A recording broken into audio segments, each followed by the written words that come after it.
my name is Shy, and today I'm reacting to Mayday. I have reacted to them before, but it was with Gem. What was that? Sorry, I thought I heard something. Probably my neighbor sneezing or something. But yes, I was asked to check out Final Chapter, but they gave me the lyric video. And I actually kind of heard the beginning of the song before I decided to look up the music video. So I am doing that now. So I'm gonna check this out. I was told to be prepared.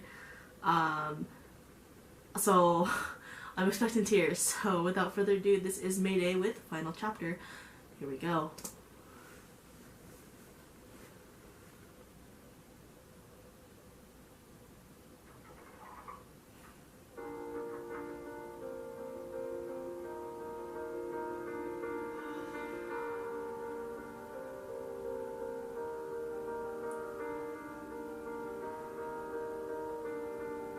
Gosh, why do you have to start with an old man? You all know what that does to me.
This is a little close.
me to be prepared, but obviously I'm not prepared.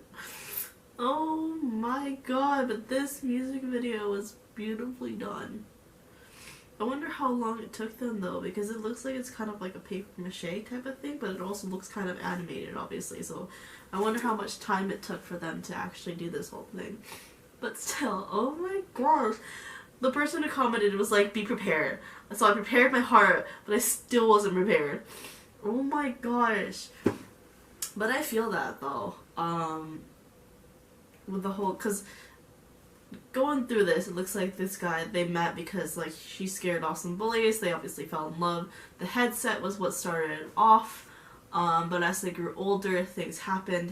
I guess his job was like trying to make him be better, do better, and so he comes home, he has an argument, and the wife is just left at home doing everything by herself, while the man works and works and works, missing many important days in his children's lives.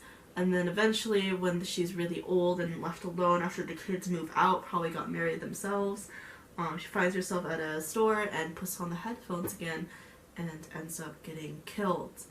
And the guy didn't want that chapter in his life to end because he wants to stay with her.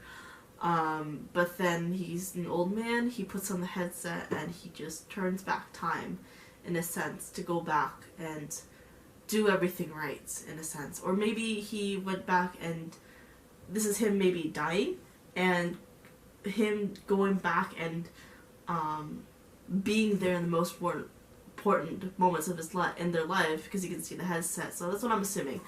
I'm gonna go look up the English lyrics of the song, because this is what I always do when it comes to these kind of songs, unless there are subtitles, and I was not aware. Well, anyway, Mayday, final chapter, lyrics. Oh my god, I'm emotional. But like I said, I feel that, though, the whole kind of dad missing a few important days in your life type of thing. Because my dad, instead of being an office worker, he was in the military. And obviously, military, they deploy a lot. Sometimes we have to move from place to place. Luckily, in my lifetime, I've only moved to about 4 places. Well, technically 3. I lived in Japan and then moved to 2 different states. I lived in Chicago, and then I lived in like 2-3 different towns in Washington State. But obviously, my dad, growing up, he wasn't there a lot because he was always on the ship. He was always deployed somewhere. Once we settled in Washington State, we've actually stayed there for a good 16 years before he retired. At this point, he was in the military for about 24 years, 25 years, so a good amount of time. But like I said, he was gone a lot. So before I get into that story, I'm gonna go read the lyrics of Final Chapter, and then I'll tell you a little bit of how I feel about this. So, okay, before we know it, we arrive at the last chapter of the story. Surfing through all the scenery offered by destiny, Mercury pupils now embellish my aged skin, which used to be so full of life. If you could choose one favorite picture among the millions of moments, who was there by your side? That year, I was just as radiant as you are. Despite being anxious or still reminiscent, ultimately I have to let go. The heat from someone I once held gradually fades away. Is someone waiting somewhere for me to return to how I once appeared, when my cheeks were smooth and nights were cool? When the world was vibrant and our love blossomed, is someone snuggling close to me, listening to me ramble for the length of the remaining of my life, or listening to me ramble for the length of my remaining life? I may appear forgetful in your eyes, because there's already something unforgettable in my recollections. In my time, there were still record stores, packed full of hope, just like a museum. Beatles, Guns N' Roses, Love and Sorrow, always singing with pride. If accomplishments were sandcastles, life would be waves, the crest of which scoops out all imagination. Saving your properties, struggles and longing, and then nothing. While looking through the windows of my memory, cold tears fill my eyes. The scenes are as blurry as paradise. Who presses close to my face on this lonely bed? And then, is there someone who too recalls the past with a laugh, while we were stumbling stupidly down the path of life? When did I finally realize the most ordinary days and most humble dreams were the moments that should be treasured? Is there someone to tell me the truth? Time is nothing but a vast and complicated lie. What I thought was constant became unpredictable. The reality of life turned out to be a phantom. This is the final chapter in the story of my life, the epic which took a lifetime to write. My body will be released from medicine bottles and empty rooms, walking from my cradle back into the light. Is there someone who knows the secret recipe, not for eternal life, but for immortalized memories? I'm not afraid of death, only of oblivion. Memories are where we can still live together. Is there someone who knows that place, where I can return to the side of my beloved? If the children are busy, let them be. When I finally leave, just think of me as flying free. Oh, wow.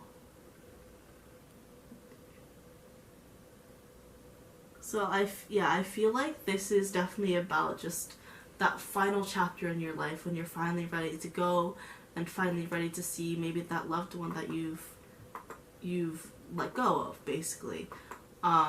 So basically back to the story of my father. So my father was in the military for like most of my life. He retired when I was maybe in high school. Not high school, maybe middle school. Like towards the end of my middle school years, almost entering high school. For a majority of my life, he wasn't there. We would see him via phone calls. This was like before Skype, y'all. And before like we can do face cams and everything. This was like landlines and everything. Like I'm pretty sure most of my subscribers are like, some of my subscribers are probably younger than me and they don't have no idea what I'm talking about. So this was like before cell phones, before we had our own personal laptops and everything. This was before we knew what Skype was. So we would only have a certain amount of time per day to talk to my dad when he was on the ship. He would come home maybe every 2-3 months, or like maybe he's on deployment for a year, 6 months, you know, for various amounts of time. So sometimes he missed like important days of my life. Like example, oh no, I think he was in the military well into my high school years, because I don't remember him being there for homecoming, my first homecoming. He missed my 16th birthday. Luckily he was here for my 18th. I think at that point he retired. He was already retired. Wait, 2000? No, I think he retired 2009. So just about before I entered high school, or I think a little bit after I entered high school. Either way, he missed like my 16th birthday. Obviously, Sweet 16 is an important date for a lot of girls. He missed, I don't know, piano recitals. He's missed like just stuff that my brother and I would do. My mom would have to take us everywhere. So majority of our life he wasn't there, especially like in milestones in our lives. Like I don't think he was there when I started middle school. He was definitely there, I think, when I started. I don't remember. But yeah, but I definitely feel that. Just the absence of a father. But luckily he's home now. He's wow, someone is calling me. Who is calling me? Give me a moment. Sorry, y'all. Huh. Sorry, you're seeing my foot right now in my pajamas. I'm keeping this in. I don't know, that's random. Anyway, but yeah, you know, missing a few birthdays here and there, missing a lot of stuff. But luckily he's home now, but he still kind of travels for his job. But he's home more often. Obviously now we have Skype, we have our cell phones, we have certain apps we can use when he goes overseas. My brother and I are overseas now, so we both have a lot of apps on our phones for that. You know, there's plenty more ways for us to keep in touch. But I definitely do feel that though. But so to see that bit kind of touched my heart, because like I've kind of been through that. Like my dad has missed a few important dates. You know, especially both my mom, my brothers, in my life. He definitely has missed a lot. So having him home more often now is like a blessing. But yeah. Sorry, I'm just rambling just so I can get my mind off of that, because it's like I'm emotional. This was a really heartbreaking song, obviously, and a very heartbreaking kind of music video. But it definitely shows you that, you know, things happen in life. Some things you can't really, you know, turn back on. You just have to go through life, and you know, every day it's a different page in your story. And what is interesting, I also noticed about the song, is like nothing is really repeated. Like there's no repeated chorus like most songs have. So that's pretty interesting. But yeah, all in all, simply put, really love the song. Very emotional envy. I can see why people told me to be prepared, but I still wasn't prepared. But yeah, hopefully you guys enjoyed this reaction. If you did, like, subscribe, all that fun stuff, and I'll see you guys in the next video. Bye bye.